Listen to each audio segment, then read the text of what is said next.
শ্রী শ্রী অনুকূলচন্দ্র ঠাকুরের আলোচনা। জয়গুরু।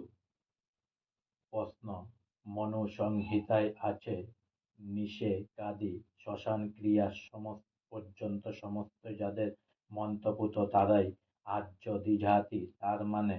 উত্তরে শ্রী শ্রী ঠাকুর বলেছেন, মন্ত্র মানে ইগনোরেন্স, আবিষ্ট মনকে যাহা জ্ঞানে লইয়া উদ্ধার বা ত্রাণ করে, তাই নিষেক হইতে শ্মশান ক্রিয়া পর্যন্ত সমস্ত সংস্কার জ্ঞান সন্দীপ্তি সহকারে পরিচালিত ও পরিশোধিত করেন যাহারা, তাহারাই আর্য দ্বিজাতি।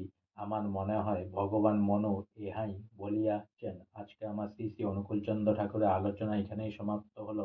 অনেক অনেক সাবস্ক্রাইব করুন, অনেক অনেক লাইক করুন, অনেক অনেক ভালো থাকুন, অনেক অনেক সুস্থ থাকুন, অনেক অনেক আনন্দে থাকুন, অনেক অনেক হেল্প করুন সবাই সবাইকে। আর সঙ্গে বলুন জয় গুরু।